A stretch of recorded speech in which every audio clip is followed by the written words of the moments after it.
महाराष्ट्र में ठाकरे बंधु के एक साथ आने की अटकलें तेज है। कारण है बीते कुछ रैलियों में उद्धव ठाकरे और राज ठाकरे की ओर से अपने बयानों इन अटकलों को पुरजोर हवा देना। अब ऐसे में सवाल ये खड़ा हो रहा है कि क्या सच में साथ आएंगे राज उद्धव ठाकरे? अगर हाँ, तो आखिर 20 साल बाद दोनों भाइयों को इस गठबंधन की जरूरत क्यों पड़ी है?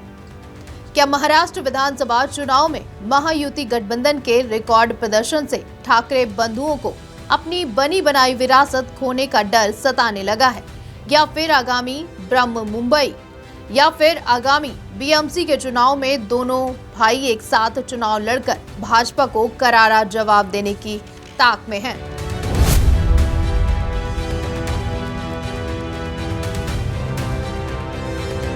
महाराष्ट्र विधानसभा चुनाव में शिवसेना और मनसे का प्रदर्शन बेहद खराब रहा। फलस्वरूप महायुति गठबंधन की रिकॉर्ड तोड़ जीत हुई, जिससे महाराष्ट्र में भाजपा ने अपना एक मजबूत पक्ष को दर्शाया। अब ऐसी स्थिति में ठाकरे बंधुओं के साथ आने का दो मुख्य कारण हो सकते हैं।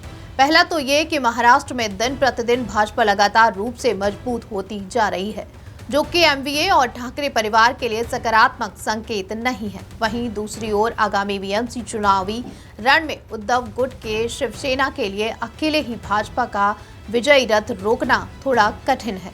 इस स्थिति में दोनों भाई साथ आकर चुनावी रण में भाजपा को रोकने का पूरा प्रयास कर सकते हैं।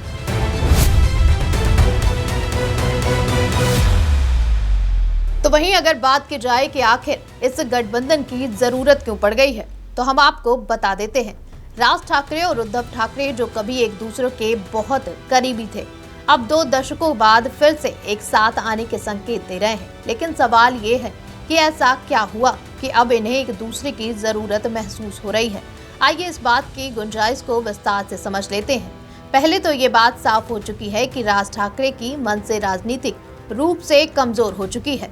दूसरी बात यह है कि एकनाथ शिंदे का अलग होकर अलग अलग शिवसेना बनाना उद्धव के लिए झटका है। तीसरी बात यह है कि बीते चुनाव में भाजपा और शिंदे की बढ़ती ताकत ठाकरे बंधुओं के लिए चिंता का विषय के रूप में सामने आई है। चौथी और अब सबसे मुख्य कारण आगामी बीएमसी चुनाव में भाजपा को मात देने की तैयारी है, जिसके लिए दोनों भाई अपनी आपसी दुश्मनी को खत्म करने के लिए तैयार हो सकते हैं।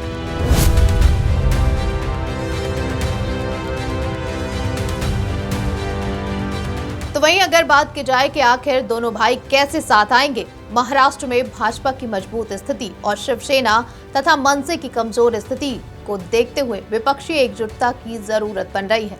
दोनों भाई मिलकर भाजपा के खिलाफ एक मजबूत गठबंधन बना सकते हैं, जो उन्हें आगामी चुनाव में सत्ता वापसी में मदद कर सकता है। इसके अलावा राकपा और कांग्रेस जैसी पार्टियां भी इस गठबंधन में शामिल हो सकती हैं, जिससे वे विधानसभा और लोकसभा चुनाव में बीजेपी के खिलाफ एक संयुक्त मोर्चा बना सके।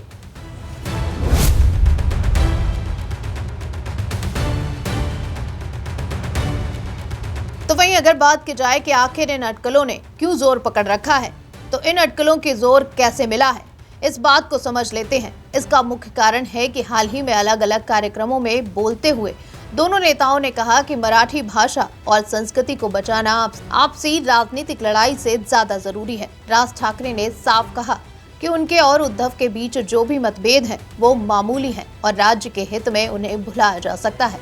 उन्होंने कहा कि अगर महाराष्ट्र चाहता है कि हम साथ आएं, तो हम अहंकार को बीच में नहीं लाएंगे।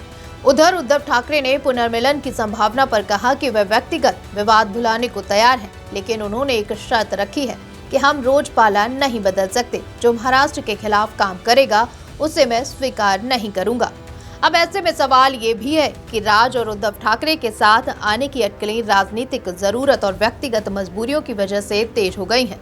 यह गठबंधन बीजेपी और शिंदे गुट के खिलाफ एक मजबूत मोर्चा तैयार कर सकता है और ठाकरे परिवार की राजनीतिक धरोहर को बचाने के लिए एक महत्वपूर्ण कदम हो सकता है। हालांकि अब देखना होगा कि ये अटकलें सच होती हैं या सिर्फ चुनावी रणनीति का हिस्सा है। तो वहीं बात की जाए कि आखिर इसमें कौन कौन से चेहरे अहम भूमिका निभाएंगे। ठाकरे बंधु के साथ आने की अटकलों के बीच एक सवाल ये भी खड़ा हो रहा है कि अगर दोनों भाई साथ आते हैं, तो इस गठबंधन को जोड़ने कौन कौन से नेताओं की अहम भूमिका होगी। इस बात को ऐसे समझते हैं कि राज और उद्धव ठाकरे के संभावित गठबंधन में प्रमुख नेतृत्व वाले चेहरे उद्धव ठाकरे, राज ठाकरे, संजय राउत और आदित्य ठाकरे और राज के करीबी सहयोगी होंगे, जबकि कांग्रेस और राकपा जैसी पार्टियों का समर्थन भी इसे और ताकतवर बना सकता है। यह गठबंधन दोनों पक्षों के लिए एक राजनीतिक मजबूरी बन सकता है ताकि वे भाजपा और शिंदे गुट के खिलाफ एक मजबूत मोर्चा बना सके।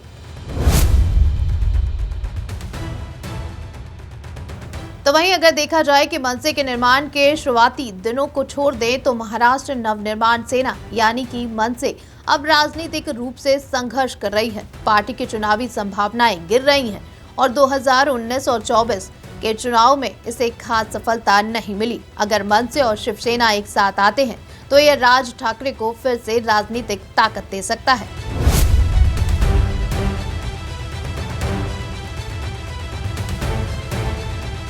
चलिए सबसे पहले उद्धव और राज ठाकरे के राजनीतिक में शुरुआती दौर पर प्रकाश डालते हैं।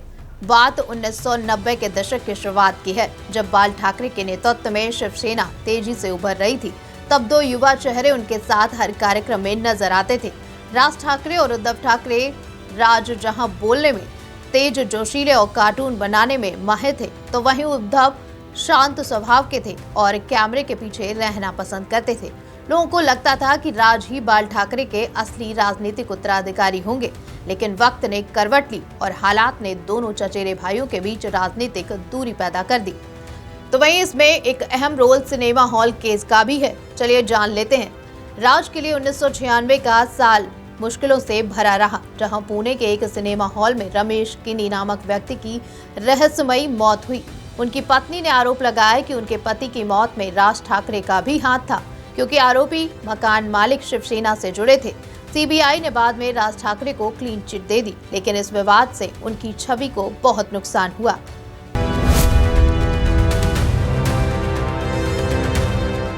तो वहीं उद्धव को ताज मिलने से नाराजगी भी थी। इसके बाद 2003 में शिवसेना ने महाबलेश्वर सम्मेलन में उद्धव ठाकरे को पार्टी का कार्यकारी अध्यक्ष बना दिया। राज को मंच से यह घोषणा करनी पड़ी, लेकिन अंदर ही अंदर उन्हें यह फैसला नागवार गुजरा। राज के समर्थकों ने आरोप लगाया कि उन्हें पार्टी में दरकिनार किया जा रहा है और टिकट बांटने से लेकर फैसलों तक उन्हें नजरअंदाज किया जा रहा है। और आखिरकार ये राजनीतिक नाराजगी खुलकर जनता के सामने आई, जहां राज ठाकरे ने 27 नवंबर 2005 को शिवसेना छोड़ दी।